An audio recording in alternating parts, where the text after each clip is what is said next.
మొదటి పుస్తకం. ఈరోజు ఈ మార్చి నెల 23వ తారీఖు మన కొరకు దేవుడు సిద్ధపరిచిన సందేశం సమూయేలు మొదటి పుస్తకం 15వ అధ్యాయం 3వ వాక్య భాగాన్ని జాగ్రత్తగా దేవుని మాటల మీద మీరు మనసు నిలిపి వినాలని కోరుకుంటా ఉన్నాను. కాబట్టి నీవు పోయి కనికరింపక అమాలేకీయులను హతము చేయొచ్చు, పురుషులనేమి, స్త్రీలనేమి, బాలురనేమి, పసిపిల్లలనేమి, ఎద్దులనేమి, గొర్రెలనేమి, ఒంటెలనేమి, గార్ధబొమ్మలనేమి అన్నిటినీ హతం చేసి వారికి కలిగినదంతయు బొత్తిగా పాడు చేసి అమాలేకీయులను నిర్మూలన చేయమని చెప్పాను. చాలు, ఒకసారి ఈ మాట అందరూ నాతో చెప్పండి. అమాలేకీయులను నిర్మూలము చేయము. ఆమేన్. గట్టిగా చప్పట్లతో యేసయ్యకు ఒకసారి మహిమ చెల్లిద్దామా? గుడ్. ఈరోజు మన సందేశం పేరు అమాలేకీయులు అనండి. అదేదో విచిత్రంగా ఉన్నట్టుగా ఉంది కదా పేరు, అమాలేకీయులు అనండి. దేవుడు ఈ వాక్యంలో ఉన్న ఆత్మీయ సందేశాన్ని మీ అందరికీ అర్థమయ్యే భాషలో ప్రభువే బోధించునుగాక. దేవుని లేఖనాల గ్రంథంలో సౌలు ఇశ్రాయేలీయులకి మొట్టమొదటి రాజుగా దేవుడు ఏర్పాటు చేశాడు. సమూయేలు ప్రవక్తను దేవుడు పంపించి ఒక గాడిదలు కాసుకునే ఈ సౌల్ని దేవుడు రాజుగా అభిషేకించి ఉన్నాడంటే తన పట్ల దేవునికున్న సంకల్పం, ఉద్దేశం ఎంత గొప్పదో మీరు ఆలోచించండి. చాలామంది అనుకుంటారు, నేను ఎందుకు పనికిరానండి, నేను దేనికి ఉపయోగకరంగా ఉండనండి, నా వల్ల కావట్లేదండి, నేను అస్సలు ఇంట్లో ఎవరికి ఉపయోగకరంగా లేనండి అని మీరు ఏమీ బాధపడవలసిన పని లేదు. ప్రతి వారిని ఉపయోగకరమైన పాత్రగా దేవుడు మలుచునుగాక.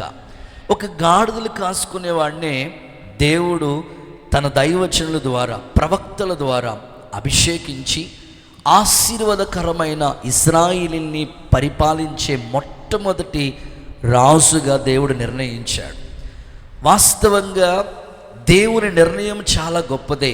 అయితే నా స్థితి ఏంటి? నేను గాడిదలు కాసుకునేవాడిని కదా, దేవుడు నన్ను ఈ స్థానంలో ఉంచాడు, రాజుగా అభిషేకించాడని నిజంగా సౌలుకి ఆ కృతజ్ఞత ఉంటే బాగుండేది. కానీ దేవుని ఆజ్ఞలు, దేవుని మాటలను సరిగ్గా వినక, దైవ వాక్యానికి సంబంధించిన, భక్తికి సంబంధించిన క్రియలు అతనిలో సరైన సంపూర్ణతలోనికి లేక అమాలేకీయుల్ని హతమార్చమని ప్రభు చెప్తే అమాలేకీయుల్ని చంపకుండగా, ఇంకో మాటలో చెప్పాలంటే అమాలేకీయుల్ని పూర్తిగా నిర్మూలం చేయక తన మనసుకు నచ్చిన వాటిని దాచుకున్నాడు, నచ్చలేని వాటిని పూర్తిగా నిర్మూలన చేశాడు. దేవుడు చెప్పిందేమో అమాలేకీయుల్లో పిల్లలు కానీ, గొర్రెలు కానీ, పురుషులు కానీ, స్త్రీలు కానీ, ఒంటెలు కానీ, గాడిదలు కానీ ఏమీ ఉండకూడదు. సో అమాలేకీయులకు సంబంధించింది ఏది కూడా నీ దగ్గర ఉండకూడదు, పూర్తిగా నిర్మూలన చేసే అని దేవుడు చెప్తే సౌలు మాత్రం సగమే చేశాడు, సగం చేయలేదు. ఈరోజు ఇక్కడ కూర్చున్న మీలో కూడా ఏదైనా దేవుని వాక్యం మీతో మాట్లాడుతున్నప్పుడు పూర్తిగా ఒప్పుకోవటానికి, పూర్తిగా సరెండర్ అవ్వటానికి, పూర్తిగా అప్పగించుకోవటానికి మీరు ఇష్టపడితే దేవుడు మీ తీర్మానాన్ని బట్టి మిమ్మల్ని ఆశీర్వదించడం మొదలు పెడతాడు. మనం ఏం చేస్తామంటే మన మనసుకు నచ్చిన వాటిని మాత్రమే పాటిస్తూ ఉంటాం, నచ్చలేని వాటిని అంగీకరించకుండా అక్కడే విడిచిపెట్టి వెళ్ళిపోతూ ఉంటాం. ప్రియులారా, సౌల్లాగా సగం సగం మనసు మీలో ఉండకూడదు, కానీ సంపూర్ణ సిద్ధి కలిగి దైవ కార్యాలు చేయగలిగిన సామర్థ్యాన్ని నా ప్రభు మీకు అనుగ్రహించునుగాక. ప్రియులారా, పురుషుల్ని, స్త్రీలని, పెద్దల్ని, చిన్నల్ని, బాలుర్ని అందరినీ అమాలేకీయుల్ని దేవుడు ఎందుకు హతమార్చమన్నాడు, ఎందుకు నిర్మూలన చేయమన్నాడు? నాకు ఆలోచింపచేసవలసిన ఆ విషయం నన్ను ప్రశ్నింపచేసింది. దేవుడికి కనికరం లేదా? చిన్నపిల్లల్ని హతమార్చమంటాడా? పెద్దల్ని హతమార్చమంటాడా? అని నెగిటివ్గా మీరు ఆలోచించొద్దు, కానీ ఆత్మీయ అర్థాలతో కూడిన ఈ మాటను మీరు మనసు పెట్టగలిగితే పరిశుద్ధాత్ముడు మీకు బోధించునుగాక. అమాలేకీలు అనేవాళ్ళు ఎవరు? ఎందుకు దేవుడు అమాలేకీల్ని హతమార్చమన్నాడు? ఈ ఆలోచన కలిగి దేవుని వాక్యం మీద మీ మనసు కేంద్రీకరించితే స్పష్టంగా, సూటిగా, తేటగా ఒక్కొక్క మాట పోసుగుచ్చినట్లుగా పరిశుద్ధాత్ముడు మీకు బోధించునుగాక. గతంలో మీకు ఫిలిస్తీన్ల గురించి చెప్పాను, ఐగుప్తీల గురించి చెప్పాను. సేమ్ అదే కోణంలో ఈ మాటలు కూడా మీకు ఉంటాయి. కొంచెం ఆ ఫ్లేవరే వినడానికి ఇష్టపడండి. దేవుడికి స్తోత్రం చెప్పండి. సో కొన్ని సందర్భాలు బైబిల్లో కొన్ని పట్టణాలు ఉన్నాయి, బైబిల్లో కొన్ని ప్రాంతాలు ఉన్నాయి, కొన్ని లోయలు ఉన్నాయి, కొన్ని కొండలు ఉన్నాయి, జంతువులు ఉన్నాయి, పక్షులు ఉన్నాయి. వీటన్నిటి ద్వారా ఒక పాఠం మనం నేర్చుకోవాలి. సో అమాలేకీలు అనేవాళ్ళు ఎవరు అనే ప్రశ్న మీకు వస్తే జస్ట్ ఇంట్రడక్షన్గా మీకు కొన్ని మాటలు చెప్తాను. బైబిల్ గ్రంథంలో ఏశావు, చెప్పండి, ఏసావు, ఏడ్చావా? కాదు, ఏసావు అనండి. ఆ ఏసావు అనే వ్యక్తి బైబిల్ గ్రంథంలో మనకు బాగా పరిచయం కదా. యాకోబు, ఏశావు వీళ్ళిద్దరు అన్నదమ్ములు, కవల పిల్లలని మనకు బాగా తెలుసు. ఏశావుకి ఒక కుమారుడు పుట్టాడు. ఆ కుమారుడి పేరేమిటంటే ఎలీఫాస్. ఎలీఫాస్కి ఇంకొక కొడుకు పుట్టాడు. వాడి పేరేమిటంటే అమాలేకు. ఒక మాటలో చెప్పాలి అనంటే ఏశావు యొక్క మనవడు అమాలేకు. అక్కడి నుంచి స్టార్ట్ అవుతుంది చరిత్ర. వీటన్నిటికీ నేను రెఫరెన్స్లు చెప్పే సమయం కాదు, జస్ట్ మీకు ఒక ఇన్ఫర్మేషన్ కోసం చెప్తున్నా. మీకు లేదండి మాకు ప్రతీది ఎవిడెన్స్ కావాలని అంటారా? ఖచ్చితంగా చెప్తాను, నో డౌట్స్. చదివించే టైం లేదు కానీ రెఫరెన్స్ మాత్రం చెప్తాను. ఆదికాండం 36:12 మీరు చూస్తే ఏశావు యొక్క మనవడే అమాలేకు. అమాలేకు అంటే ఒక మాటలో సింపుల్గా మీకు చెప్పాలంటే ఏశావు మనవడు. అమాలేకుకి ఏశావు ఏమవుతాడంటే తాతయ్య అవుతాడు. సో ఏశావు ఎవరు? ఏశావు గురించి కూడా మనకు తెలియాలి కదా. ఏశావు ఎవరు అని అంటే ఒక్క మాటలో సింపుల్గా పెద్ద ఇన్ఫర్మేషన్లోకి వెళ్ళను కానీ, ఎందుకంటే సబ్జెక్ట్ మరలా మీకు అర్థమవుతుంది. సింపుల్గా మీకు చెప్పాలంటే ఏశావు ఎవరు అని అంటే ఒక్క పూట కూటి కొరకు జ్యేష్ఠత్వాన్ని అమ్మేసుకున్న భ్రష్టుడు. బైబిల్ అతని గురించి చూస్తున్న స్టేట్మెంట్ అది. ఒక్క పూట కూటం కోసం ఒక్క పూట జ్యేష్ఠత్వాన్ని అమ్మేసుకున్నాడు. అంత భ్రష్టుడు ఏశావు. అక్కడి నుంచి స్టార్ట్ అయింది వీళ్ళ సంతతి. ఒక మాటలో సింపుల్గా చెప్పాలంటే శరీర సంబంధి. ప్రియులారా, చాలామంది సంఘాలలో ఆత్మీయులు ఉంటారు, అభిమానం కలిగిన వాళ్ళు ఉంటారు, శరీర సంబంధమైన మనసు కలిగిన వాళ్ళు కూడా ఉంటారు. నీవు ఏశావు వలె నీ సంతతి, నీ కుటుంబం పొరపాటున ఉండకూడదు. అమాలేకు అనే మాటకు అర్థం ఏమిటంటే నాకేడేవారు, అంటే రక్తాన్ని నాకేసేవాళ్ళు అంటాడు. బాబో ఎంత ప్రమాదమో చూడండి. హిట్లర్ మీకు తెలుసు కదా, మీ ఫ్రెండా? కాదు, అసలు హిట్లర్ అనే పేరు ఎత్తితేనే బాబోయ్ ఓచుకోత కోచేశాడు ఆయన. అంత దారుణమైన మనిషి. జర్మనీ ప్రాంతానికి ఒక దైవజనులు వెళ్ళారంట స్వార్థ పరిచయ నిమిత్తమే. జర్మనీ అంటేనే హిట్లర్ కదా. వెళ్ళినప్పుడు ఆయనకి మార్నింగ్ బ్రేక్ఫాస్ట్ పెట్టారంట. తింటున్నప్పుడు జనరల్గా అడుగుతారు కదా, ఏదైనా ఊరు వెళ్ళారనుకోండి, సింగపూర్ వెళ్ళారనుకో ఏంటి స్పెషల్, కోనసీమ వచ్చారనుకోండి ఏంటి స్పెషల్, ఇట్లాగ ఏ ఊరికి వెళ్ళినా ఏ ఏరియాకి వెళ్ళినా ఆ ఊరి యొక్క ప్రాముఖ్యతను గురించి తెలుసుకుంటారు. ఆయన బ్రేక్ఫాస్ట్ చేస్తూ ఇలా అడిగారంట, జర్మనీ అంటేనే హిట్లర్, ఇట్లా ఇదిగో ఇంకొకసారి హిట్లర్ పేరు ఎత్తావు అనుకో నిన్ను ఉంచరు, మళ్ళా వద్దన్నా. దేవుడికి స్తోత్రం చెప్పండి ఒకసారి. అంటే ఆ పేరు ఎత్తడానికి కూడా వాళ్ళు ఇష్టపడరు. సో అమాలేకీలు అనేవాళ్ళు అంత ప్రమాదకరమైన వాళ్ళు. అమాలేకు అంటేనే రక్తం నాకేసేవాళ్ళు అంట, తాగేసేవాళ్ళు అంట. అంత ప్రమాదమైన వ్యక్తులు. అందుకనే సౌలుతో దేవుడు చెప్తున్నాడు, వాళ్ళలో ఎవ్వరు లేకుండా పూర్తిగా నిర్మూలన చేసేయి. దేవునికి స్తోత్రం. మీరు అడగొచ్చు, అయ్యగారు జాన్ వెస్లీ అయ్యగారు ఎక్కడ ఏషావండి, ఎక్కడ మనవడండి, వాళ్ళ బ్యాచ్ ఇప్పుడు ఎప్పుడో హతమార్చేసి ఉంటారు కదా, వాళ్ళని ఇప్పుడు మాకెందుకండి పరిచయం చేయటం? లేదు, అలాంటి స్వభావం కలిగిన వాళ్ళ సంఘాల్లో కూడా ఆత్మ సాతాను సంబంధమైన స్పిరిట్ క్రియ జరుగుతూనే ఉంటుంది. ప్రతి సంఘంలో అమాలేకులు లాంటి వాళ్ళు ఖచ్చితంగా ఉంటారు. అందుకే పరిశుద్ధాత్ముడు చెప్పాడు, ఒక్కరు కూడా ఉండకుండా వాళ్ళ పూర్తిగా నిర్మూలం అయిపోవాలి. ఆమేన్ చెప్పండి. ఈ ఉదయకాలం ఆరాధనలో ఈ వర్తమానం ద్వారా పరిశుద్ధాత్ముడు నీలో ఉన్న అమాలేకుల వంటి స్వభావం పూర్తిగా నిర్మూలము చేయనుగాక. ప్రియులారా, విచారకరమైన విషయం చెప్పన, సౌలు అమాలేకీల్ని హతమార్చలేదు. సగం మందిని మనసుకు నచ్చినవి దాచుకుని మిగిలిన వాళ్ళని హతమార్చాడే. చివరికి సౌలుకి ఎంత నష్టం వచ్చిందో తెలుసా? ఏ అమాలేకీల్ని హతమార్చకుండా దాచిపెట్టాడో ఆ అమాలేకీయుడే సౌలుని చంపేశాడు. మీరు వాక్య ఆధారాలతో చెప్తున్నాను, మీరు కావాలంటే ఆ రిఫరెన్స్ కూడా చెప్తాను మీకు. సమూయేలు 2వ పుస్తకం 1వ అధ్యాయం 8 నుంచి 10 వచనాలు మీరు నోట్ చేసుకుంటే, సమూయేలు 2వ పుస్తకం 1వ అధ్యాయం 8 నుంచి 10 వచనాలు మీరు నోట్ చేసుకుంటే, ఏ అమాలేకీయుణ్ణి సౌలు చంపకుండా దాచిపెట్టాడో ఆ అమాలేకీయుడే. చదవమ్మా. నీవెవడవని అతడు నన్ను అడగగా నేను అమాలేకీయుణ్ణి అని చెప్పి తిని, అతడు నా ప్రాణం ఇంకా నాలో ఉందని చెప్పి తల తిప్పి, నేను బహు బాధపడుచున్నాను, నీ దగ్గర ఉన్న కత్తి చేత చంపుమని సెలవీయ. ఏ అమాలేకీయుణ్ణి సౌలు చంపలేదో ఆ అమాలేకీయుడే సౌల్ని చంపేశాడు.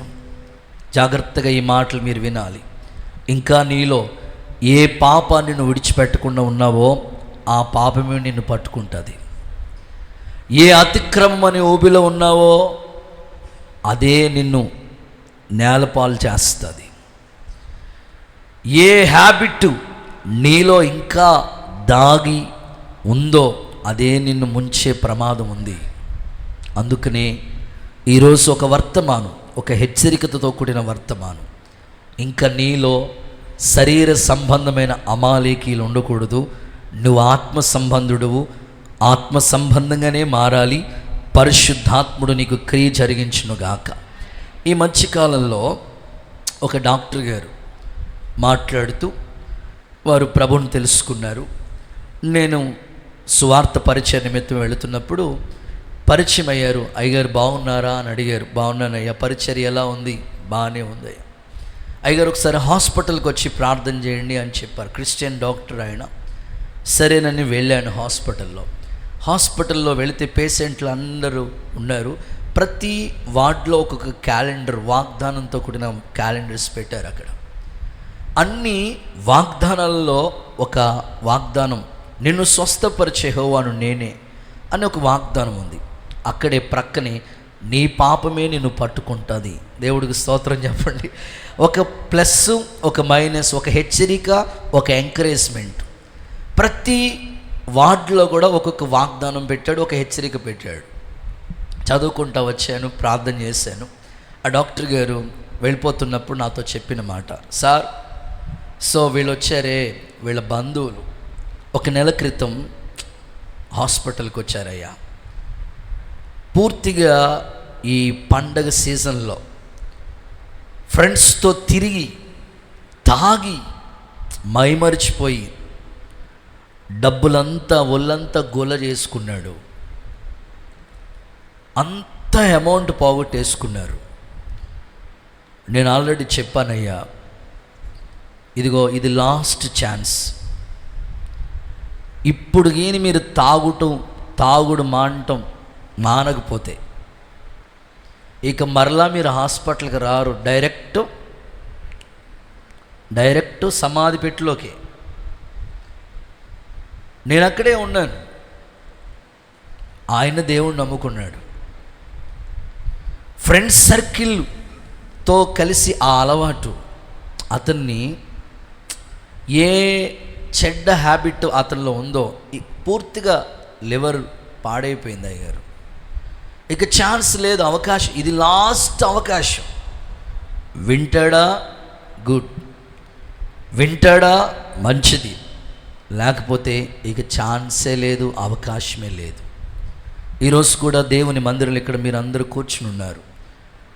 నీవు ఏ పాపాన్ని అయితే దాచిపెట్టి ఇంకా తల్లిదండ్రులకి, బంధువులకి, కుటుంబానికి ఒకేళ వాళ్ళకి తెలియదులే అని అనుకుని నువ్వు ఇంకా అందులోనే ఇన్వాల్వ్ అయిపోతూ ఉంటే రేపొద్దున్న ఆ పాపమే నిన్ను ముంచే ప్రమాదం ఉంది.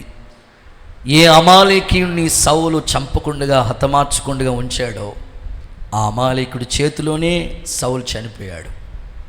అందుకనే పిల్లలు, పెద్దలు, యవనస్తులు అసలు అమాలేకీలకు సంబంధించిన స్వభావాలు సంఘంలో ఏ వ్యక్తి జీవితంలో ఉండకూడదు. యేసు నామములో మీ హృదయాలు తెరవబడునుగాక. నా ప్రశ్న, అమాలేకీయుల స్వభావం ఏంటయ్య గారు? అమాలేకీయులు ఎలాంటి వాళ్ళు అయ్య గారు? 7 విషయాలు ఉన్నాయి, కానీ అవన్నీ చెప్పే సమయం కాదు. 3 సెలెక్టెడ్గా ఇంపార్టెంట్ 3 ప్రాముఖ్యమైన విషయాలతో ఈ సందేశాన్ని ముందుకు కొనసాగిస్తాను. మీరు నోట్ చేసుకోవాల్సిన ప్రశ్న, అమాలేకీయుల యొక్క స్వభావం ఏమిటి అని అడిగితే ముచ్చటగా 3 మాటలు నేను చెప్తాను. జాగ్రత్తగా వినండి, నోట్ చేసుకోండి. మీలో ఆ స్వభావం ఉంది, మీ అంతరంగంలో గుర్తు చేస్తే ప్రభు వెంటనే ఈరోజే ఆ స్వభావాన్ని విడిచిపెట్టేసేయండి. అలాగ జీవితాన్ని మీ జీవితంలో కట్టుకోండి, ప్రభు మీకు ఒక అవకాశం ఇస్తాడు. ఓకేనా? అమాలేకీయుల స్వభావం ఏమిటి చదవండి. మొదటి మాట, ద్వితీయోపదేశ కాండం 25వ అధ్యాయం 17వ వచనాన్ని ఒకసారి బైబిల్ గ్రంథం తెరిచి చూడండి. ద్వితీయోపదేశ కాండం 25వ అధ్యాయం 17వ వాక్య భాగం. మీరు ఐగుప్తులో నుండి వచ్చుచుండగా ఓకే, మార్గమున అమాలేకీయులు మీకు చేసిన దాన్ని జ్ఞాపకం చేసుకోండి. అతడు దేవునికి భయపడక మార్గానికి ఎదురుగా వచ్చి నీవు ప్రయాసపడి అలసి ఉన్నప్పుడు నీ వారిలో నీ వెనుకనున్న బలహీనులందరినీ హతము చేశాను. చూడండి, ఈ సందర్భాన్ని మనం చూస్తూ ఉంటుంటే అమాలేకీయుల స్వభావాన్ని ఆ 17వ వచనంలోనే ఉన్న మాట ఏంటో తెలుసా? దేవునికి భయపడని వారు అనండి. ఒకసారి మొదటి మాట కొంచెం గట్టిగా మీ పక్కలతో చెప్పండి. ఆ దేవునికి భయపడని వాడు. అమాలేకీయులు ఎవరంటే దేవునికి భయపడరు వాళ్ళు. ఏ మాత్రం కొంచెం కూడా దేవుని భయం ఉండదు వాళ్ళలో. అలాంటి స్వభావం ఒకవేళ ఈ ఉదయకాలం మనలో ఎక్కడైనా కొంచెమైనా ఉంటే ఈరోజే నువ్వు డిలీట్ చేసేసుకో, ఈరోజే పూర్తిగా పాతి పెట్టేసాయి. ఒక్క అవకాశం నీకు ఇస్తాడు దేవుడు. యేసు నామములో నీకు కృప అనుగ్రహించబడునుగాక. ప్రియులారా, ఈ అమాలేకీయులు ఏ మాత్రం దేవునికి భయపడిన అనుభవాలు కనపడు వాళ్ళలో.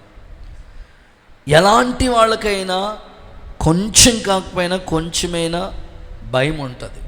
అమ్మో, దేవుడు చూస్తున్నాడు, అయ్యో దేవునికి నీ ఇలా ప్రవర్తించి ఇది నాకు చివరికి ప్రమాదంగా మారేటట్లుగా ఉంది కదా, వద్దులే ఈ అలవాటు మానేసుకుందాం అని అనుకుని చాలామంది దేవుని భయం వాళ్ళ గుండెల్లో స్థాపించబడి ఆ హ్యాబిట్, ఆ అలవాటు, ఆ పద్ధతి మార్చేసుకుంటూ ఉన్నారు. అన్యులు సహితం ఈరోజు దేవుని భయం కలుగుతూ ఉంది. చాలామందిలో దేవుని భయం కలుగుతూ ఉంది. నాతో పాటు సేవలో ఉన్న పిల్లలు, పరిచయంలో ఉన్న సేవకులు, బ్రదర్స్ చాలా ప్రాంతాలకు సువార్తకి నిమిత్తం వాళ్ళు వెళుతూ ఉంటారు. ఓసారి వాకల్ గారు అనే ప్రాంతంలో బ్రదర్స్ దేవుని వాక్యాన్ని ప్రార్థన కూటం పెట్టుకుని వాళ్ళు వాక్యాన్ని స్టార్ట్ చేస్తూ ఉంటుంటే ఒక ఆయన ఫుల్గా తాగొచ్చి ఏంటి గోల అని వచ్చిన వాళ్ళందరినీ తిట్టి ప్రార్థన జరగకుండా ఆటంకంగా నిలబడి వెళ్ళిపోయాడంట. సరే వీళ్ళు నెమ్మదిగానే ప్రార్థన జరిగించుకుని వచ్చారు. వారం కూడా తిరగలేదండి, వారం కూడా తిరగలేదు. యాక్సిడెంట్ అయ్యి హాస్పిటల్లో జాయిన్ అయ్యాడు. స్తోత్రం చెప్పండి ఒకసారి. అంతే, ఆ ఊరోళ్ళకి దేవుని భయం స్టార్ట్ అయింది. దేవుడికి స్తోత్రం చెప్పండి ఒకసారి. అమ్మో, పాస్టర్ గారిని ఏమనకూడదు, దేవుని పరిచర్యకి మనం ఎప్పుడు ఆటంకంగా ఉండకూడదు. నేనంటాను, చాలా ప్రాంతాలు, ఒకటి కాదు, ఇలా చాలా ప్రాంతాల్లో దేవుని భయం అనేది ప్రజల్లో కనబడతా ఉంది. ఈరోజు మీ సన్నిధిలో కూర్చున్న మీ హృదయాంతరంగాల్లో కూడా ఏది చేస్తున్నా ఒక నిమిషం 1 minute ఆలోచించి, అవును కదా, ఈ పని నేను చేస్తే దేవునికి నచ్చదు, దేవునికి కోపాన్ని పుట్టించిన వాడిని అవుతాను, కుదరదు, వదిలే, నా మనసు మార్చుకుందాం. సో ఎవరి హృదయాల్లో దేవుని భయం కేంద్రీకరించబడుతుందో వాళ్ళలో అమాలేకీయుడు ఉండడు. ఒకవేళ ఇంకా నువ్వు దేవునికి భయపడలేదు అంటే నీ అంతరంగంలో అమాలేకీయుడు స్వభావం ఉన్నది. ఈరోజు పూర్తిగా నువ్వు నిర్మూలన చేయగలిగితే పరిశుద్ధాత్ముడు నీ అంతరంగ స్వభావాలన్నిటినీ శుద్ధీకరించునుగాక. కొంచెం గట్టిగా ఆమేనని చెప్పండి. బైబిల్లో మనం చాలామంది దేవుని భయం ఉన్న వాళ్ళని చాలామందిని మనం చూస్తాం. లేక ఇచ్చాడండి దేవుడు ఆ కొడుకుని అబ్రహాముకి. ప్రభు అంటారు, నీకొక్కడయ్యున్న కుమారుని తీసుకెళ్ళి బలి అర్పించు. శారమ్మకు కూడా చెప్పలేదు. ఒకవేళ చెప్తే వద్దంటదేమో, నా దేవుని మాట నేను వినాలి, దేవునికి నేను భయపడాలి. వెళ్ళాడు. బలి అర్పించడానికి కట్టెలు, నిప్పు, అద్భుతంగా అన్నీ సిద్ధపరిచాడు. కొడుకు అడుగుతున్నాడు, డాడీ అన్నీ ఉన్నాయి కానీ గొర్రెపిల్ల ఏది? యెహోవా ఈరే, ప్రభువే చూసుకుంటాడు. కట్టెల మీద పేర్చాడు, బలి అర్పిస్తూ ఉన్నాడు. వాక్యంలో మనం చూస్తున్న మాట ఏమిటంటే, అబ్రహాము గురించి ప్రభువే స్వయంగా చెప్పిన మాట, ఇందు నిమిత్తమై నువ్వు దేవునికి భయపడేవాడు అని నాకు అర్థమైంది. చూద్దామా ఆ మాట? ఆదికాండ గ్రంథం 22వ అధ్యాయం 12వ వచన భాగాన్ని.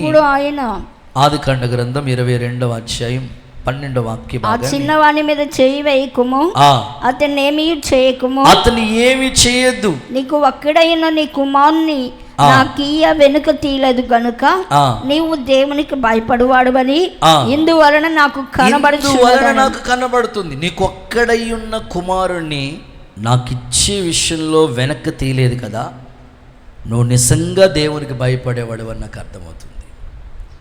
సో పేజీ తిప్పండి, వెనక్కి రండి, 20వ అధ్యాయం 11వ వచనంలోకి రండి. అబ్రహాం ఈ స్థలమందు ఏ మాత్రం దేవుని భయం లేదు.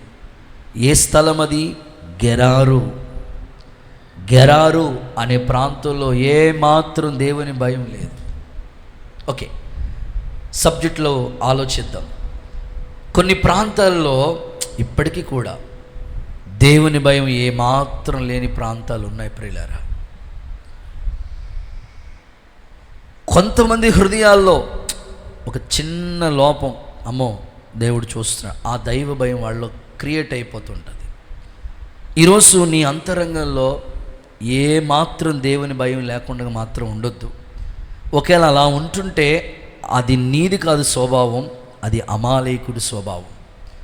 వ్యక్తిగతంగా నువ్వు మంచివాడివే, మంచి మనసు ఉంది, మంచి వ్యక్తివి, మంచిగా నీ పని ఏదో నువ్వు చేసుకుంటున్నావు, కానీ పొద్దున్నంతా కష్టపడుతున్నావు, సాయంకాలం అయినప్పటికీ నీ సంపాదన అంతా ఆ బ్రాందీ షాప్ దగ్గర పోసేస్తున్నావు కదా, ఆ స్వభావం అమాలేకుడిది. దేవుని అయ్యో నేను బాప్తిసం పొందాను, రక్షింపబడ్డాను, నా పేరు గొర్రెపిల్ల జీవ గ్రంథంలో రాయబడి ఉంది, నేను ఈ తప్పిదం చేయకూడదు, నీలోనికి దైవ భయం రావట్లేదంటే అది నీ స్వభావం కాదు, అమాలేకీయుడిది. యేసు నామములో పూర్తిగా నిర్మూలమైపోనుగాక. యవన పిల్లలు చాలామంది చదువుకునే పిల్లలే, మంచి భవిష్యత్తు మీకుంది, బాగా చదివేవాళ్లే, నాలెడ్జ్ ఉంది, ఎందుకు అలాంటి వంకర దారిలో వెళుతున్నారంటే దేవుని భయం లేకే. ఈ మంచి కాలంలో ఒక తల్లి చెప్తే విన్నాను,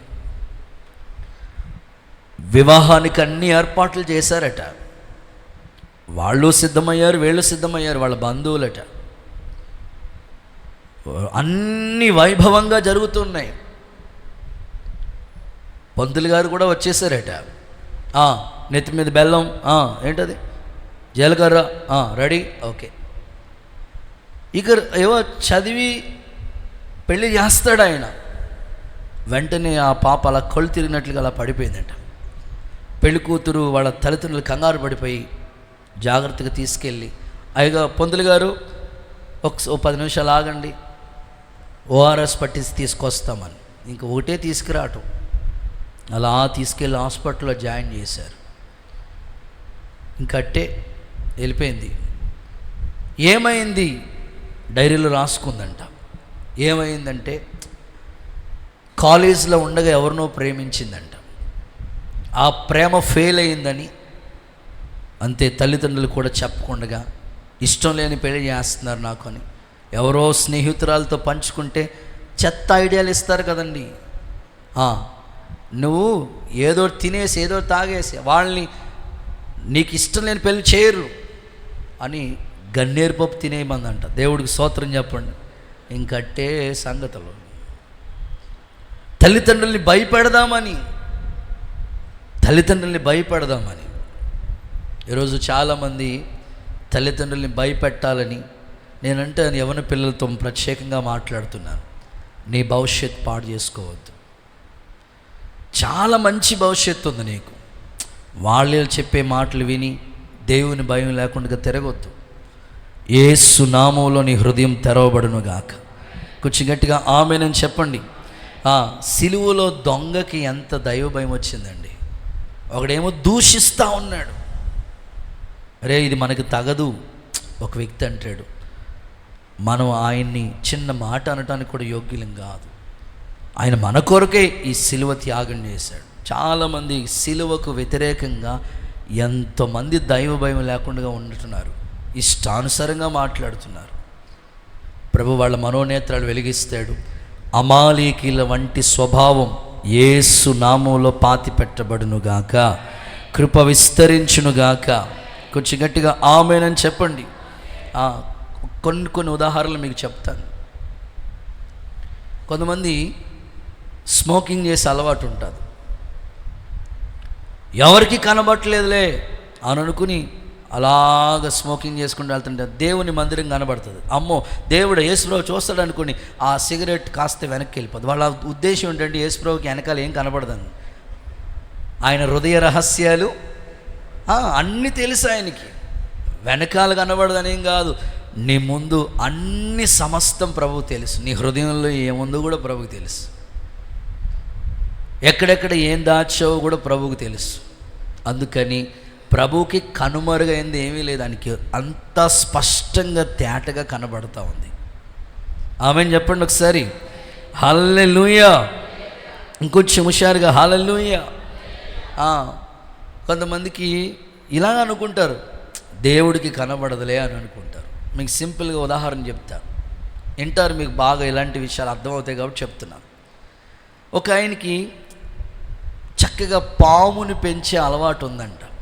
అదేంటో మరి ఆ అలవాటు ఎవరు నేర్పించారో మనకు తెలియదు. కొంతమందికి కోళ్ళని పెంచుతూ ఉంటారు, కొంతమంది కుక్కల్ని పెంచుతూ ఉంటారు, కొంతమంది మొక్కల్ని పెంచుతూ ఉంటారు. మరి ఈయనకి డైరెక్ట్గా పామునే పెంచాలనే ఆశ వచ్చింది. మరి మెడలో వేసుకుని తిరుగుతాడో ఏంటో మనకు తెలియదు, పెంచాలనే ఆ అభిప్రాయం వచ్చింది.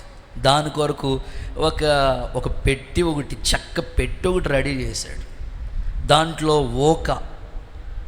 అన్నీ వేసుకుని దాంట్లో పడుకోబెట్టి ప్రతిరోజు దానికి ఆహారం ఏమిటంటే రోజుకొక కొత్త ఎలకని తీసుకుని ఆ బోన్లు వేస్తున్నాడంట. ఈ ఎలకని పాము అంతే పండగ చేసుకుంటాం తింటా ఉంది. రోజు అలాగే ప్రాసెస్ జరుగుతూ ఉంది. ఓ రోజు ఒక ఎలకని వేసాడు ఆ బోన్లో. ఇలా పెట్టుంది, దాంట్లో ఉంది, అన్నీ ఉన్నాయి. ఈ చెక్కకి సంబంధించిన చిన్న చిన్న ఉంటాయి కదా పొట్టు, అవి కూడా ఉంది. ఈ తెలివైన ఎలుక, దేవుడికి స్తోత్రం చెప్పండి. ఏ ఎలుక? ఇక్కడ కూడా చాలామందికి బాగా తెలివైన వాళ్ళు ఉంటారు.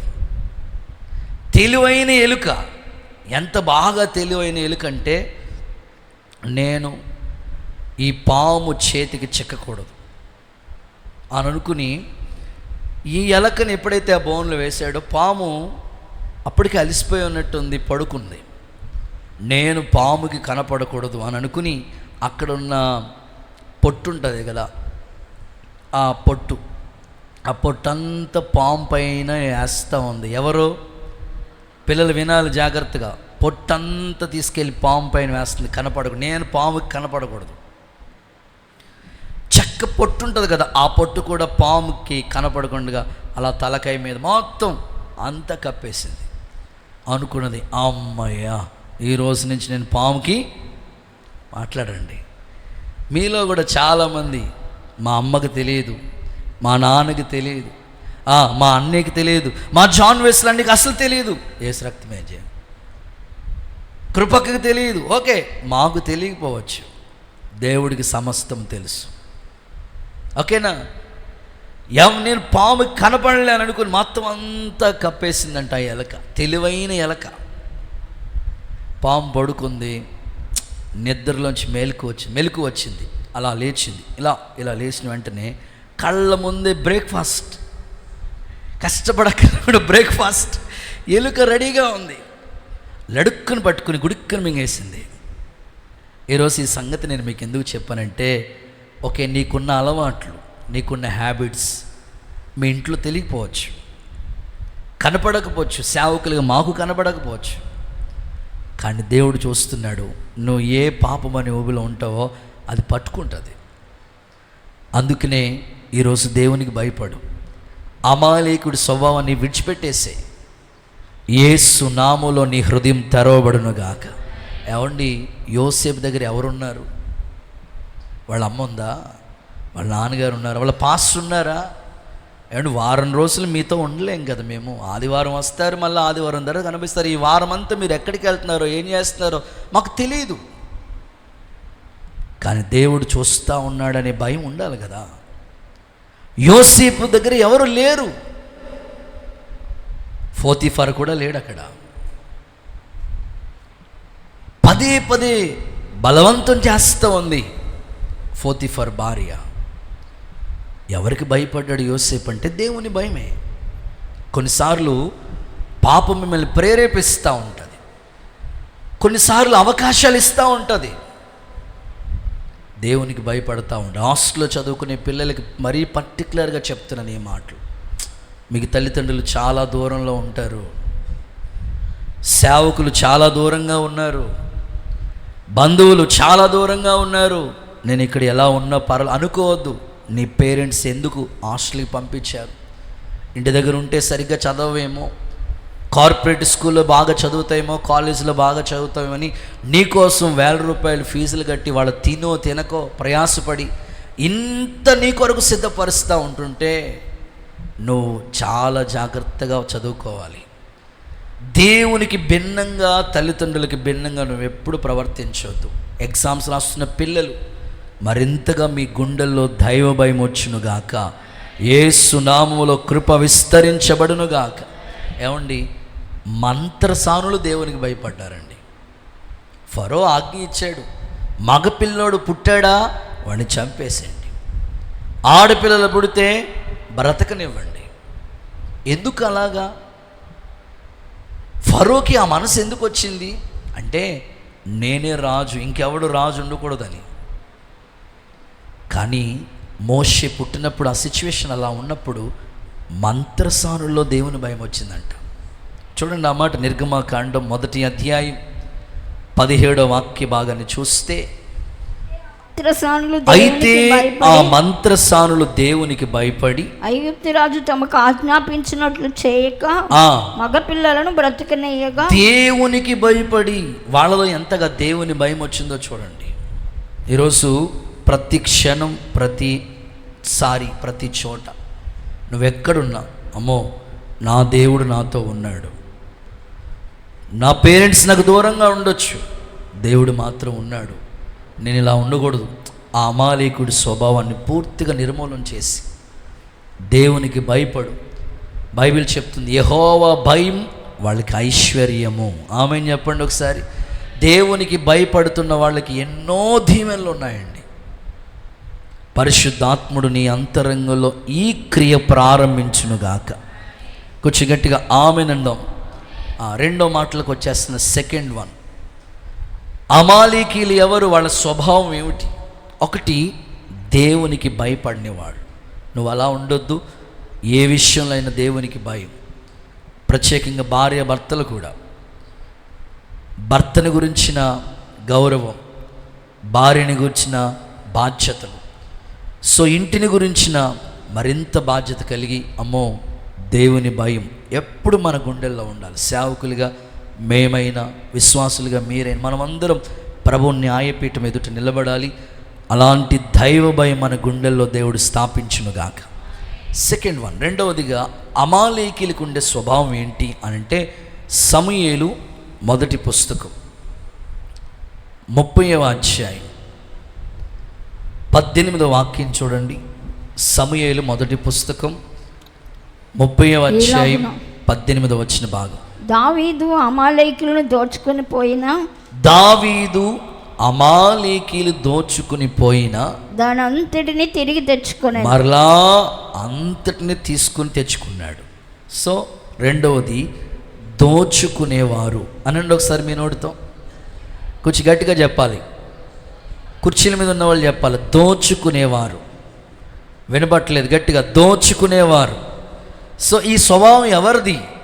అమాలేకీలది. ఈ సందర్భం మీకు చెప్తాను. దావీదు సిక్లాకు అనే ప్రాంతానికి వెళ్ళాడు. వినాలి. ఆ ప్రాంతానికి వెళ్ళినప్పుడు అక్కడున్న పరిస్థితులు ఎలాంటివంటే, మొత్తం దావీదుకి సంబంధించినవన్నీ కూడా, భార్యల్ని, పిల్లల్ని, కుటుంబాన్ని, యావత్ ఆస్తిని అమాలేకీలు వచ్చి దోచుకున్నారు. దావీదు అయితే ఆ సమయంలో దేవుణ్ణి బట్టి ధైర్యం తెచ్చుకున్నాడు. ఈరోజు ఇక్కడ కూర్చున్న మీలో కూడా మీ ఆత్మీయ జీవితం, పర్టికులర్గా ఆత్మీయ జీవితాన్ని గురించి మాట్లాడతాను. దోచుకోవటం అంటే భౌతిక సంబంధమైన విషయాలు కాదు, కానీ ఆత్మీయంగా మీతో మాట్లాడటానికి ఇష్టపడుతున్నాను. దోచుకునే స్వభావం ఎవరిదో తెలుసా? సాతానుగాడిది. సాతానుగాడి స్వభావం అది. బైబిల్ చెప్తుంది, దొంగ దోచుకోవటానికి వచ్చాడు. వాడే సాతానుడు. ప్రభు వచ్చింది ఎందుకు?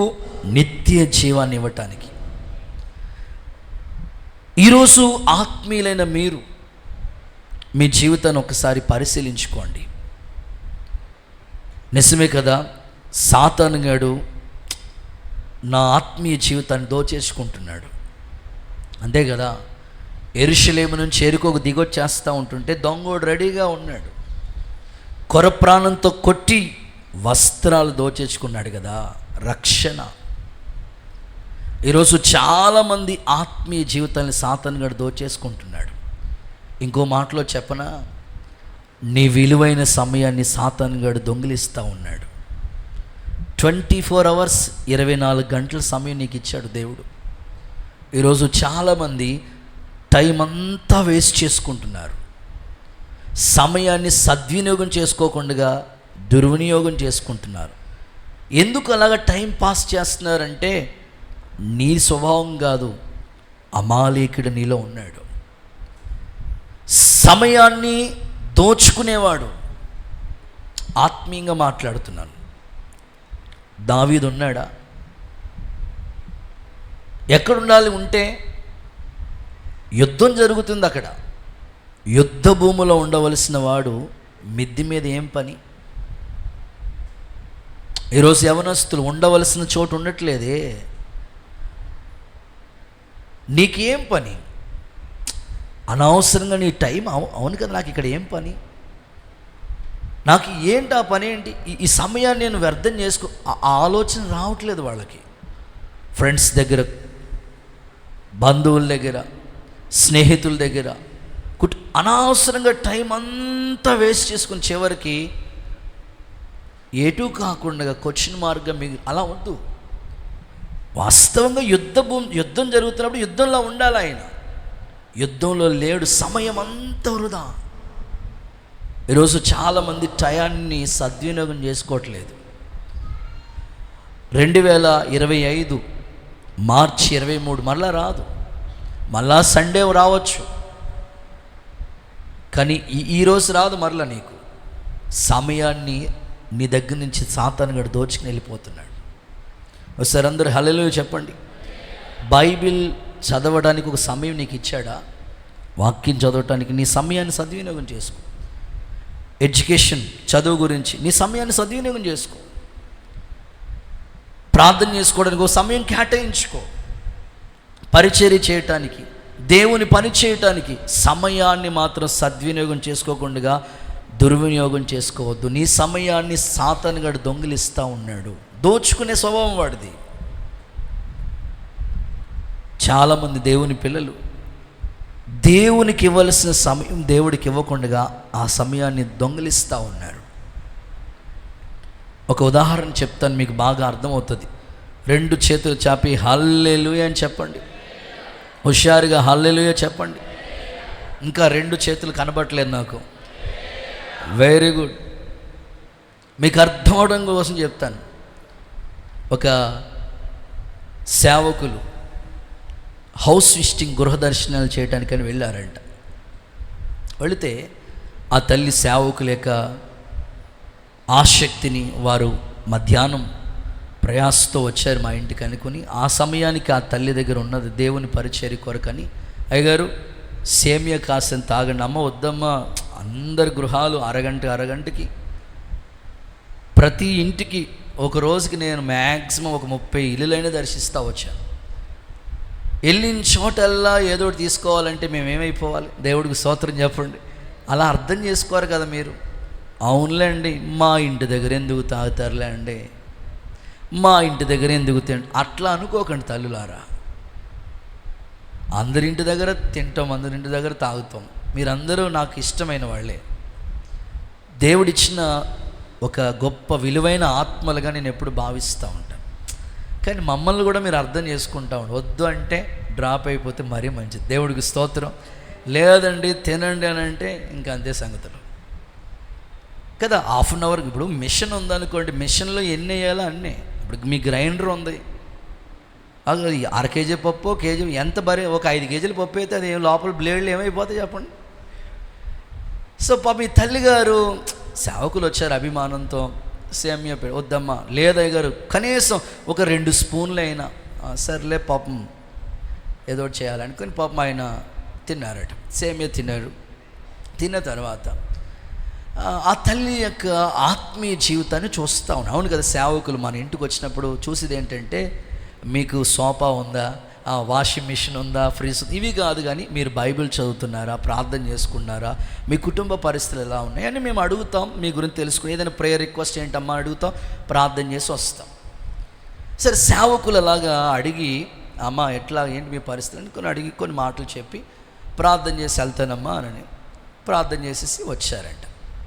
వచ్చినప్పటికీ సేమియా తిన్న ఆ కప్పు ఉంటుంది కదా, ఆ కప్పు అక్కడే ఉంది కానీ స్పూన్ లేదు. స్తోత్రం చెప్పండి ఒకసారి. స్పూన్ అయ్యా, ఏంటి మీరు సీరియస్గా చూస్తారు? స్పూన్ ఉంటాయి కదా, ఆ స్పూన్ లేదు అక్కడ.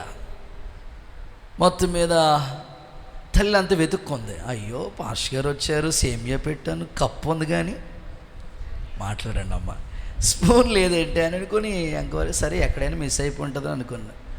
వారం అయిపోయింది, చర్చికి వచ్చి ఆదివారం అడుగుదాం అనుకుంది. మళ్ళీ అయ్యగారిని అడిగితే బాగోదు కదా అని అనుకుని అలా మనసులో ఉండిపోయింది. నెల తర్వాత మళ్ళీ సేవకులు విజిటింగ్ వచ్చారు. అవును కదా, నెలకు ఒకసారి 2 నెలలకు ఒకసారి గృహదర్శనకి వస్తాం.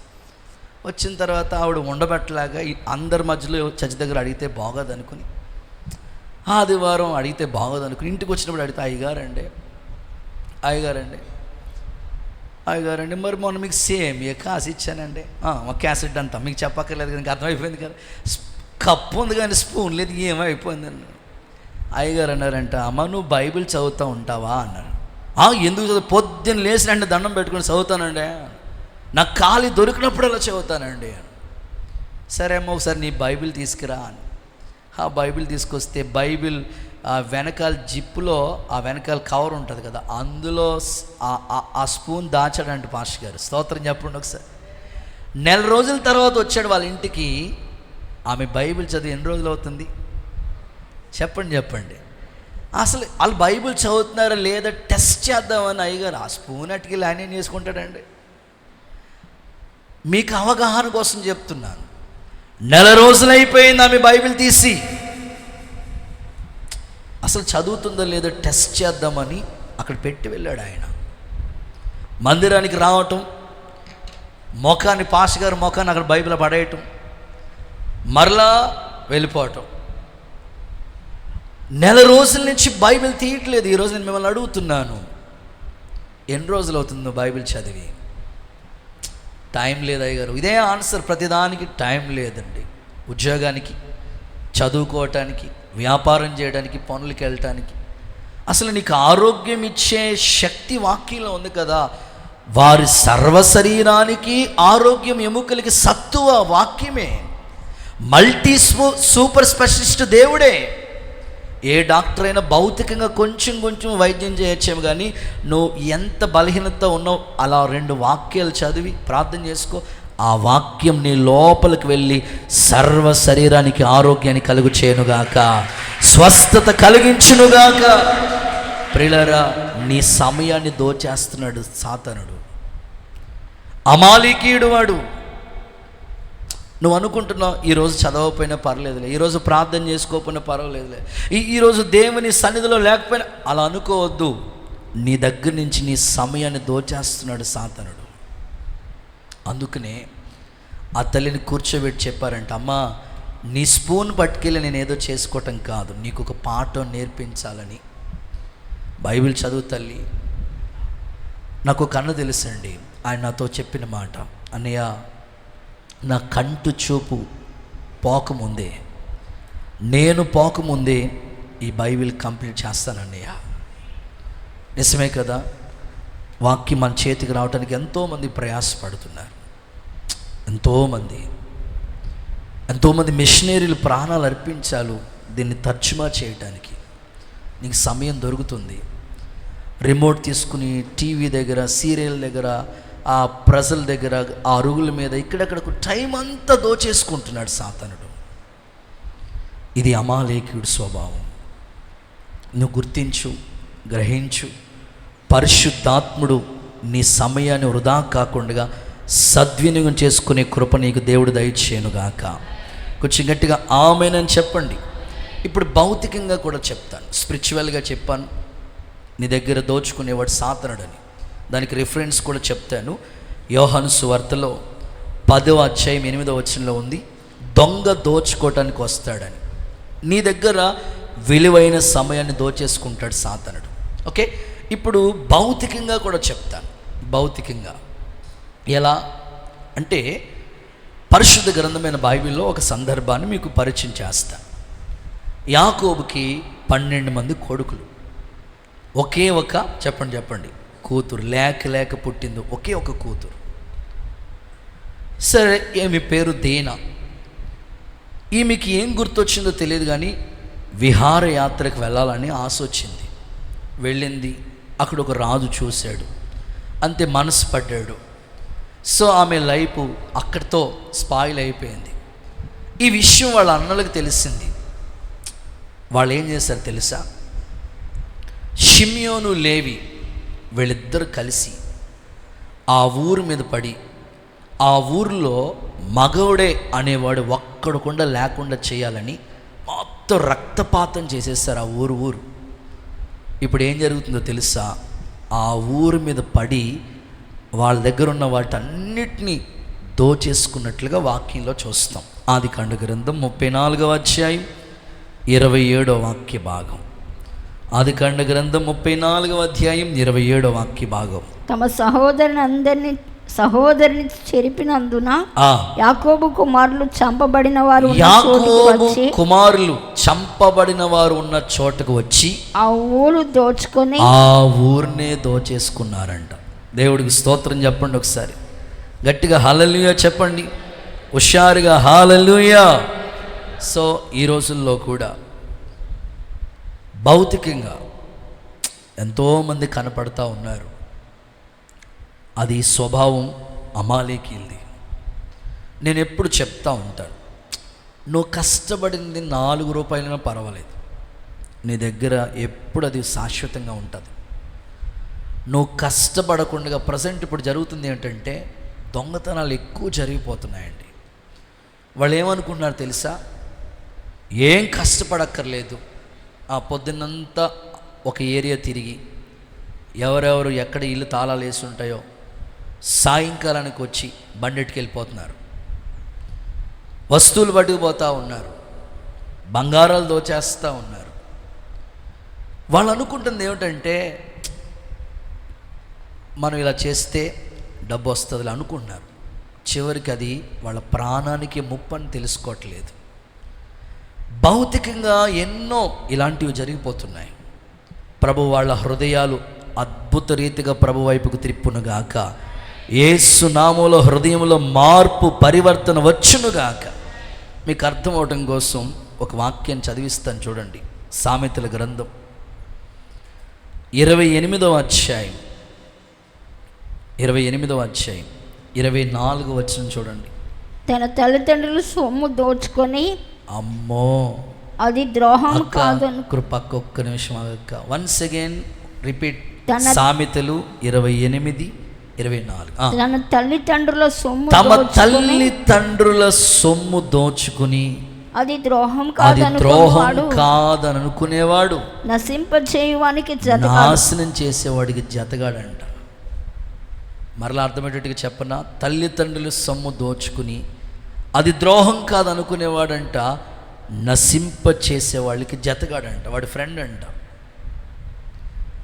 చాలా తల్లిదండ్రులు ఎంతగా బాధపడుతున్నారు తెలుసండి. అయ్యగారు నాకు ఫంక్షన్ వస్తుందండి, అప్పట్లో ఫంక్షన్ 2000, ఇప్పుడు 4000 అయిపోయినట్టుంది కదా. వచ్చిన 1వ తారీఖు వెళ్ళి ఆ ఫంక్షన్ తీసుకుని ఇంటికి వస్తుందంట వాళ్ళ అమ్మ. అంతే, రావటమే పట్టుకుని వెళ్ళిపోతాడు కొడుకు. అది ద్రోహం కాదనుకునే వాళ్ళు ఎందరో ఉన్నారండి. కాదండి, నీ కష్టం, నువ్వు కష్టపడు, తెలుస్తుంది. నిజంగా నేను ఎప్పుడు చెప్తా ఉంటాను, ఏ వస్తువు కొన్నా నువ్వు కష్టపడితే ఆ వస్తువు విలువేంటో నీకు తెలుస్తుంది. తల్లిదండ్రులు ఇంకానా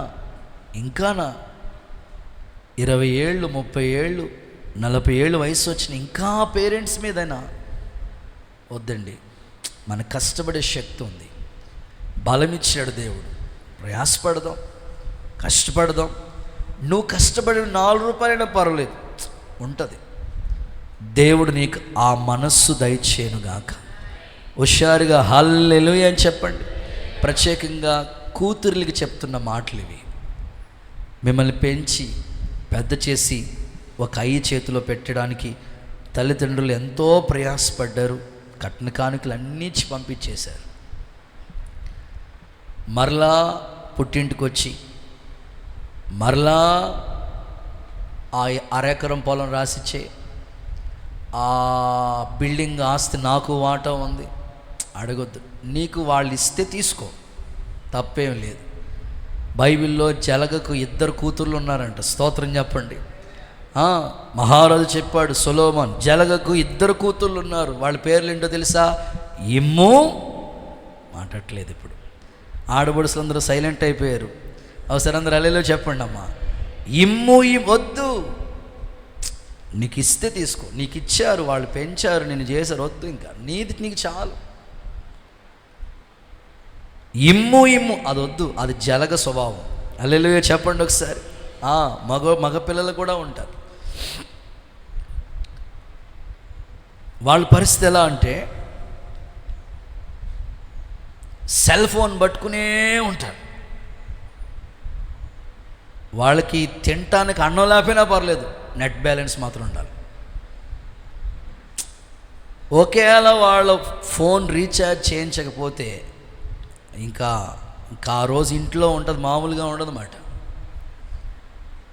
ఎందరో ఈ స్వభావాలన్నీ ఎట్లా వచ్చేసినాయి అంటే అది అమాలేకీయుడు. వాళ్ళు మంచివాళ్ళే, అమాలేకీయుడు పనిచేస్తున్నాడు వాళ్ళు. యేసు నామములో హృదయం తెరవబడును గాక, యేసు నామములో హృదయం తెరవబడును గాక. రైట్, చివరి మాట, ఆఖరి మాట చెప్పేసి ముగిస్తాను. నిర్గమాకాండం 17వ అధ్యాయం 16వ వాక్య భాగం. నిర్గమాకాండం 17వ అధ్యాయం 16వ వాక్య భాగం. అమాలేకీయులు తమ చేతిని యెహోవా సింహాసనానికి విరోధముగా ఎత్తిరి గనుక యెహోవా అమాలేకీలతో తరతరములకు యుద్ధమనేను. చాలండి. మూడవది, దేవునికి విరోధముగా ప్రవర్తించుట. దేవునికి విరోధంగా ప్రవర్తించేవారు, దేవునికి విరోధముగా. ఈరోజు ఖచ్చితంగా ఈ మాటలు మీతో పంచుకుంటా ఉన్నాను. ప్రియులారా, మనం ఆయనకి విరోధంగా ఏం చేసినా వర్ధిల్లదండి. మీరు ఒకటే గుర్తుపెట్టుకోవాలి, ప్రభువా నీకు నేను విరోధంగా ఎప్పుడు కాకూడదయ్యా. చాలా సందర్భాలు వింటూ ఉన్నాను, మీకు చెప్తాను. ఒక చోటుకి విజిటింగ్కి వెళ్తే ఒక తల్లి చెప్తుంది, వాళ్ళ ఫ్యామిలీ అంతా వెల్ సెటిల్ అంట. అద్భుతంగా ఫ్యామిలీలో అందరూ వెల్ సెటిల్, అందరూ సెటిల్ అయిపోయారు, బాగున్నారు. పరిస్థితి అంతా ఓ మాటలో చెప్పాలంటే సౌండ్ పార్టీగా అంతగా దేవుడు వాళ్ళని బ్లెస్ చేశాడంట. బాగున్నారు, ఫ్యామిలీ అంతా బాగున్నారు. చుట్టాల ఇంటికి, బంధువుల ఇంటికని వెళ్ళారంట. ఎందుకు ఆ రోజు వాళ్ళ ఇంటి దగ్గర స్టే చేయవలసి వచ్చింది. ఆ రాత్రి వాళ్ళ భర్త గారు వాళ్ళ అన్నదమ్ములతో కలిసి ఉండిపోయాడు. పొద్దున్న వెళ్దాంలే అని. మార్నింగ్కి మనసు మారిపోయింది. ఇంటికి వచ్చాడు. భార్య కూతురు ప్రార్థనకి వెళ్దాం ఆదివారం అంటే వద్దు. అరే, ఎన్ని సంవత్సరాల నుంచి భక్తి చేసిన మనిషి ఏంటి సడన్గా ఇలా మారిపోయాడు? వెళ్ళొద్దు. అలా కాదండి, దేవుడి దగ్గరికి వెళ్ళినప్పుడే కదా నీ పిల్లోడు పుట్టాడు, దేవుడి దగ్గరికి వెళ్ళినప్పుడే కదా ఈ కూతురు పుట్టింది, దేవుణ్ణి నమ్ముకున్న తర్వాత కదా మన బిజినెస్ గ్రోత్ పెరిగింది, దేవుణ్ణి నమ్ముకున్న తర్వాతే కదా మనం ఈ స్థాయిలో ఉన్నాం, ఈ ఇల్లు కట్టుకున్నాం. వద్దు, మన కష్టం. అలా అంటారేటండి? మనం కష్టపడ్డాము, మనలో ప్రాణం దేవుడిది కదండి. వద్దని చెప్పానా? వద్దు. వాళ్ళు ఏం చేయాలో అర్థం కాక ఏడ్చి ప్రార్థన చేసుకుని మరలా ఎలాగోనో కూతురు తల్లి ఇద్దరు మందిరానికి వెళ్ళారంట. వాళ్ళు చెప్పిన మాట, అయ్యగారు ఒక్క రాత్రి వాళ్ళ అన్నదమ్ములతో కలిసి ఉన్నాడంతే, దేవునికి విరోధం అయిపోయాడు. ఈరోజు చాలామంది ఒకప్పుడు మంచి భక్తి చేసిన కుటుంబాలే, ఒకప్పుడు దేవుని కోసం వెలిగిన వాళ్ళే, ఈరోజు దేవునికి దూరమై మరలా లోకంలో కలిసిపోతున్న వాళ్ళు ఎందరో ఉన్నారు. ప్రియులారా, నేనంటాను, నువ్వెప్పుడు దేవునికి విరోధి కాకూడదు. దేవునికి ఒకవేళ నువ్వు విరోధి అయిపోతున్నావంటే అది నీ స్వభావం కాదు, నీలో ఉన్న అమాలేకీయుడు పనిచేస్తున్నాడు.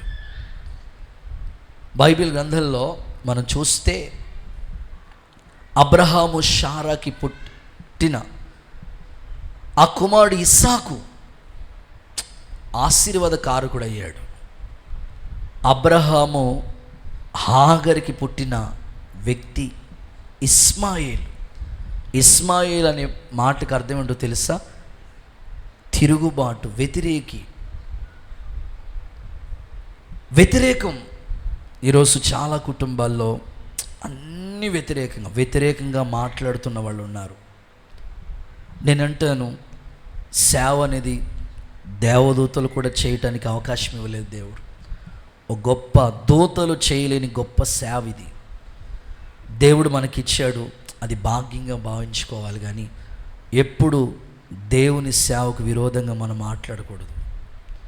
ప్రతిష్ఠత అది దేవుడు కొంతమందిని ఏర్పాటు చేసుకుంటాడు, ప్రతిష్ఠతకు విరోధంగా మాట్లాడకూడదు. శరీరానికి ఆత్మకు రోజు వ్యతిరేకంగా యుద్ధం జరుగుతుందంట. ప్రియులారా, ఆత్మకు భిన్నంగా మనం పరిశుద్ధాత్మను కూడా వ్యతిరేకించే వాళ్ళు ఉంటారు. వద్దు. దేవునికి విరోధంగా నువ్వు మాట్లాడొద్దు. ఒక సేవకుడిగా చెప్తున్నాను, అమాలేకుడి స్వభావం నీలో పాతి పెట్టబడునుగాక. ఇంకా ఆలోచిస్తే చరిత్రలోకి వెళితే హామాను ఉన్నాడే, హామాను యూదులకు విరోధంగా ప్రవర్తించిన హామాను. ఎస్తేరు ఉపవాసాలు ఉండి తన ప్రాంతాన్ని రక్షించడం కొరకు ప్రయాసపడింది కదా, హామాను ఉన్నాడే. ఈ హామాను మర్దూకైకి విరోధంగా ఉరితమ్మం తెయించాడు కదా. ఈ హామాను ఎవరు అనుకుంటున్నారు? ఈ అమాలేకీల సంబంధి. బైబిల్లో హామాను గురించి రాయబడిన మాట ఏంటి తెలుసా? అగాగు వంశీయుడు. అగాగ్ అనే వ్యక్తి ఎవరు అనుకున్నారు? అమాలేకీల రాజు.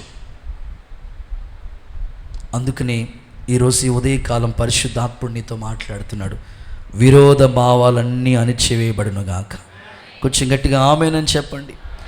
ఆ కోరాహు మోషేకు విరోధంగా ఒకడే కాదు, తనకు ఒక గ్రూప్ డిజైన్ చేసుకున్నాడు. నువ్వేనా అని తిరుగుబాటు చేశాడు. ప్రియులారా, మీకు తెలుసు, సమాధి పెట్టి కూడా లేదు కోరాహుకి. భూమి నెరవిడిచింది, అలాగే వెళ్ళిపోయాడు. అందుకని ఎప్పుడు మీరు ఒకటే గుర్తుపెట్టుకోండి, మీ కుటుంబానికి, సేవకి, సంఘానికి, సేవకులకి, పరిచర్యకి, లేదా దేవుని సమాజానికి ఎప్పుడు మన విరోధులు కాకూడదు. దేవుడికి ఎప్పుడు మన విరోధి కాకూడదు. ప్రభువా, నా హృదయాంతరంగంలో ఈ స్వభావం ఉంటే ఇప్పుడే పాతి పెడుతున్నాను, నా హృదయాన్ని తెరువు అని అడిగితే ఖచ్చితంగా ప్రభు సహాయం చేస్తాడు. ప్రభు నీలో ఆత్మ కార్యం జరిగించునుగాక. చూడండి, ఒక మాట చదివిస్తాను. ఆదికాండ గ్రంథం 16వ అధ్యాయం 12వ వాక్యం చూడండి. ఆదికాండ గ్రంథం 16:12. వాడు అడవి గాడిద వంటి స్వభావం కలిగిన మనుష్యుడు. అతని చెయ్యి అందరికి, అతని చెయ్యి అందరికి, అందరి చేతులు అతనికి, అందరి చేతులు అతనికి విరోధముగా ఉండు. విరోధంగా. నేనంటాను ప్రియులారా, సంఘంలో నీకెవ్వరు విరోధం ఉండకూడదు. ఒకసారి మీ కుడి ఎడమలకి తిరిగి ప్రైజ్ లార్డ్ అక్క, ప్రైజ్ లార్డ్ అన్న అని చెప్పండి. షేక్ హ్యాండ్ ఇచ్చుకోండి, నేను చూడాలనుకున్నాను మీ కళ్ళతో. ఆమేన్. సో దేవుడు మీకు ఈ మనస్సు అనుగ్రహించును గాక. సంఘంలో ఎవ్వరు మీకు విరోధం ఉండకూడదండి, ఉండకూడదు.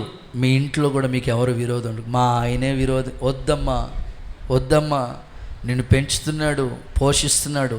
మా ఆవిడ వద్దయ్యా, నీ కోసం కష్టపడుతుంది, వండుతుంది, పిల్లల్ని పట్టించుకుంటుంది, ఎంతో సాక్రిఫైస్ చేస్తుంది. వద్దు. నా పెద్ద కూతురే నాకు వద్దమ్మా, వద్దు. విరోధం అవ్వకండి. దేవుని పిల్లలు ఎంతకాలం ఈ భూమి మీద ఉంటాం మనకు తెలియదండి. ఉన్నంతకాలం హ్యాపీగా దైవ సంతోషాన్ని కలిగి సమాధానంగా మనం కొనసాగటానికి మన హృదయాన్ని సిద్ధపరచుకుందాం. ఎవ్వరు ఒకరికొకరు విరోధ భావం, అది అమాలేకీయుల స్వభావం. మాటలు కూడా విరోధంగా మీరు మాట్లాడొద్దు. ఒక చిన్న సందర్భం చెప్తా. చేతులు ఎత్తి ఒకసారి హల్లెలూయా అనండి. హుషారుగా హల్లెలూయా. ఒక రాజు దగ్గర చాలామంది పనిచేస్తూ ఉంటారు. రాజు అంటేనే రాజ్యం, సామ్రాజ్యం, సింహాసనం, కిరీటం, ఎన్నో వైభవాలు ఉంటాయి. ఆయనకి జాతకాలంటే మహా పిచ్చి అంట, మహా ఇంట్రెస్ట్ అంట. ఏంటో మరి ఇప్పుడు క్రైస్తవులు కూడా చేయి చూపించుకుంటున్నారు. ఎలాంటి భర్త వస్తాడు చెప్పు, ఆయనకే తెలియదు. జాతకాలంటే మహాపిచ్చి అంటే ఈ రాజుగారికి. ఎవరో ఇంటర్నేషనల్ ఆయన తీసుకుని వచ్చాడంట సంస్థానంలోనికి. బాబు, రాజు అడుగుతున్నాడంట, నా జాతకం ఏంటో చెప్పు అని. రాజుగారు చేయి పట్టుకుని చూసి, రాజుగారు, మీ జాతకం మహా దుర్దశ అండి బాబు, మీ జాతకం దురదృష్ట జాతకం అండి. మీరు చూస్తుండగానే మీ కళ్ళ ముందే మీ భార్య కళ్ళు తిరిగి చచ్చిపోతుంది. అది మీరు చూసి కుమిలి ఏడుస్తూ ఉంటారు. కుమిలి ఏడుస్తూ ఉండగానే మీ పెద్ద కొడుకు చచ్చిపోతాడు. కుమిలి ఏడుస్తుండగానే చిన్న కొడుకు ఆటో స్ట్రోక్ చచ్చిపోతాడు. కుమిలి ఏడుస్తుండగానే మీరు చచ్చిపోతారు. రాజుగారు విని అన్నాడంట, నేను చచ్చిపోవడం సంగతి పక్కనేరుగా, అసలు నువ్వు ఉంటే కదరా, వీడి తలకాయ మీద మెడకే లేకుండా చేయండిరా అంటే. వాడి మాటలు ప్రియులారా, మాట చాలా గాయం చేస్తుంది. వద్దు. ఒక్క మాట మీరు వాళ్ళకి దూరం అయిపోయేటట్లుగా చేస్తుంది, మీరు విరోధులైపోయేటట్లుగా చేస్తుంది. ఒక మాట కుటుంబాన్ని కలపాలన్నా ఒక మాటే, కుటుంబాన్ని విడగొట్టాలన్నా ఒక మాటే, సంఘానికి ఒక వ్యక్తి నడిపించాలన్నా ఒక మాటే, దూరం అయిపోవాలన్న ఒక మాటే. చాలామంది చెప్తూ ఉంటారు కదా, వాళ్ళు అన్న మాటలు ఇంకా గుర్తుంటున్నాయండి, అందుకే నేను దూరం అయిపోద్దండి. మీ ద్వారా ఎవరు దూరం అవ్వకూడదు, గాయం అవ్వకూడదు, మీరు దేవునికి విరోధులు అవ్వకూడదు. అది అమాలేకీయుల స్వభావం. ఈరోజు మీరు కూడా గుర్తుపెట్టుకోండి, ఈరోజు నీ బంధువులే, నీ స్నేహితులే, నీకు ఇష్టమైన వాళ్ళు ఎందుకు దూరం అయిపోయారు? నువ్వు అన్న మాటలు వాళ్ళ గుండెల్లో అలా గుచ్చుకుంటున్నాయి. ఈరోజు నిజంగా నీ హృదయం తాకితే, హృదయంలో పరిశుద్ధాత్ముడు క్రియ చేస్తే ఈరోజు ఒప్పుకో, ప్రభా నేను విరోధంగా మాట్లాడినయ్యా. మిరియాము సొంత అక్కే మోషేకు విరోధంగా మాట్లాడినప్పుడే దేవుడు ఊరుకోలేదు కదా. ప్రియులారా, విరోధమైన మాటలు మనకొద్దు. దేవుని పిల్లలకి ఇవి తగవు. ఆత్మీయులు ఎప్పుడు కూడా అభిషేకించబడిన గుంపుగా ఉంటారు. మీ నోట శ్రేష్టమైన మాటలే వస్తాయి, దీవెనకరమైన వచనమే మీ నోట రావాలి. బైబిల్ ఏమంటుందో తెలుసా? మంచి రోజులు చూడాలనుకుంటే మీ నాలుగు జాగ్రత్తగా కాపాడుకోమని చెప్పాడు. కాబట్టి విరోధంగా భర్తకి, భార్యకి, పిల్లలకి ఎప్పుడూ మీరు చేయకండి. అమాలేకీల్ని పూర్తిగా పిల్లలు, పెద్దలు అందరూ అమాలేకీల స్వభావాన్ని పాతి పెడదాం. ఒకవేళ ఆ స్వభావం నీలో ఉంటే చివరికి ప్రమాదం. సౌలు అమాలేకీలు దాచాడు, ఆ అమాలేకీల చేతిలోనే చనిపోయాడు. కాబట్టి ఇది ఒక హెచ్చరికతో కూడిన సందేశం. ప్రభు నీతో మాట్లాడాడు, అమాలేకీల్ని నిర్మూలము చెయ్యి. ఆమెనని చెప్పండి ఒకసారి. నేను ముగిచేస్తున్నాను. ఎందుకు అమాలేకీలు నిర్మూలన చేయాలో, అమాలేకీలు ఎవరో, అమాలేకీలకు ఉండే స్వభావం ఏంటో ముచ్చటగా 3 మాటలు ప్రభు చెప్పాడు. నెంబర్ 1, వాళ్ళు దేవునికి భయపడరు. నువ్వు అలా ఉండొద్దు. ఎప్పుడు దేవుని భయం నీ గుండెల్లో ఉండాలి. నెంబర్ 2, దోచుకునేవారు. నీ సమయాన్ని లేదా నీ యొక్క విలువైన వస్తువుని లేదా నీకు సంబంధించిన భక్తిని సాతాను గాడు దొంగిలించాలనుకుంటాడు. దోచుకోకుండా నువ్వు కాపాడుకోవడానికి ప్రయత్నించే. నెంబర్ 3, దేవునికి విరోధంగా ప్రవర్తించేవాళ్ళు. అలా ఉండొద్దు. దేవునికి ఇష్టడిగానే ఉండు. ప్రభు నీకు సహాయము చేయనుగాక. అందరిలాగే మోకరించిన